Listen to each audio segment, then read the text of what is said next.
പമ്പയിൽ നടക്കുന്ന ആഗോള അയ്യപ്പ സംഗമത്തിൽ പങ്കെടുക്കില്ല എന്ന ഐക്യമല അരയ മഹാസഭ. സംഗമത്തിൽ പങ്കെടുക്കുമെന്ന പ്രചാരണം അടിസ്ഥാനരഹിതമാണെന്ന് ജനറൽ സെക്രട്ടറി അറിയിച്ചു. സമുദായത്തിന്റെ അവകാശങ്ങൾ ദേവസ്വം ഇല്ലാതാക്കുന്നുവെന്ന് ആരോപിച്ചാണ് വിട്ടുനിൽക്കുന്നതെന്നും വാർത്താക്കുറിപ്പിലുണ്ട്.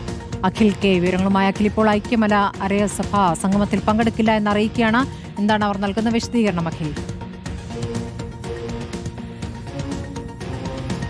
സ്മൃതി, നേരത്തെ തന്നെ ഈ മലയരയ സഭ പങ്കെടുക്കുമെന്ന തരത്തിൽ മന്ത്രി അടക്കമുള്ള ആളുകൾ പറഞ്ഞിരുന്നു. അതിന് പിന്നാലെ ഇപ്പോൾ ഇതിലൊരു വ്യക്തത, അല്ലെങ്കിൽ ആ ഒരു കാര്യത്തിൽ ഒരു കൃത്യമായ വ്യക്തത ഇന്ന് വരുത്തിയിരിക്കുകയാണ്. വാർത്താക്കുറിപ്പിലൂടെയാണ് അത്തരത്തിൽ ജനറൽ സെക്രട്ടറി തന്നെ ഈ കാര്യം അറിയിച്ചിരിക്കുന്നത്. മലയരയ സഭ, ഐക്യ മലയരയ സഭ ആഗോള അയ്യപ്പ സംഗമത്തിൽ പങ്കെടുക്കില്ല എന്നുള്ള കാര്യമാണ് പറയുന്നത്. ഇത് സംബന്ധിച്ച ക്ഷണം ഇവർക്ക് ലഭിച്ചിരുന്നു.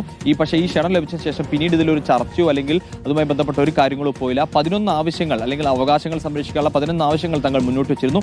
ആ കാര്യത്തിലൊന്നും അനുകൂലമായ നിലപാട് സ്വീകരിക്കുകയോ അല്ലെങ്കിൽ അതിന്മേലൊരു ചർച്ചയോ ഒരു കൂടിക്കാഴ്ച ഒന്നും തന്നെ ഉണ്ടായിട്ടില്ല എന്നും അതോടൊപ്പം തന്നെ ഈ ദേവസ്വം ബോർഡിനെതിരെ ഗുരുതരമായ വിമർശനം അല്ലെങ്കിൽ ശക്തമായ വിമർശനമാണ് ഈ വാർത്താക്കുറിപ്പിൽ അറിയിക്കുന്നത്. കാരണം ഈ മലയരയ സഭയുടെ അവകാശങ്ങളെ ഇത്തരത്തിൽ ദേവസ്വം ബോർഡ് ഒന്നൊന്നായി ഇല്ലാതാക്കിക്കൊണ്ടിരിക്കുകയാണ്. അതുകൊണ്ട് തന്നെ അത്തരത്തിലുള്ള സാഹചര്യത്തിൽ ഈ ആഗോള അയ്യപ്പ സംഗമത്തിൽ പങ്കെടുക്കില്ല എന്നുള്ള ഒരു കാര്യം അല്ലെങ്കിൽ ആ ഒരു കാര്യം ഉറപ്പിച്ച് പറയുകയാണ്. സംബന്ധിച്ചൊരു വാർത്താക്കുറിപ്പാണ് എന്തായാലും ഇറക്കിയിരിക്കുന്നത്.